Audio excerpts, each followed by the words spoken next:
নমস্কাৰ কৃষ্ণকান্ত সন্দিকৈ ৰাজ্যিক বিশ্ববিদ্যালয়ৰ গুৰুত্বপূৰ্ণ ইনফৰমেশ্যনলৈ মই বিখাতে পুনৰবাৰ স্বাগতম জনাইছোঁ।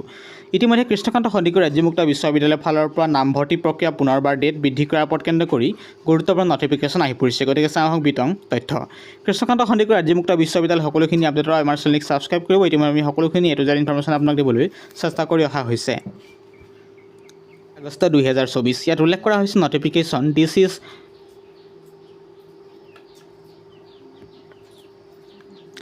নটিছখন আহিছে কৃষ্ণকান্ত সন্দিকৈ ৰাজ্যিক বিশ্ববিদ্যালয়ৰ ফালৰ পৰা। নটিছখন তাৰিখ আছিল 1 আগষ্ট 2024। নটিফিকেশ্যন উল্লেখ কৰা হৈছে this is for general information date the last date for admission to second semester of the bachelor degree and master degree programmes offered by the university is extended up to 10 August 2024। Krishnakanta Handiqui ৰাজ্যিক বিশ্ববিদ্যালয়ৰ ফালৰ পৰা second semester bachelor degree আৰু master degree প্ৰগ্ৰেমৰ নামভৰ্তি চলি আছিল। নামভৰ্তিসমূহ শেষ হৈ গৈছিল। পুনৰবাৰ ডেট বৃদ্ধি কৰি আপোনালোকক সুযোগ সুবিধা প্ৰদান কৰা হৈছে।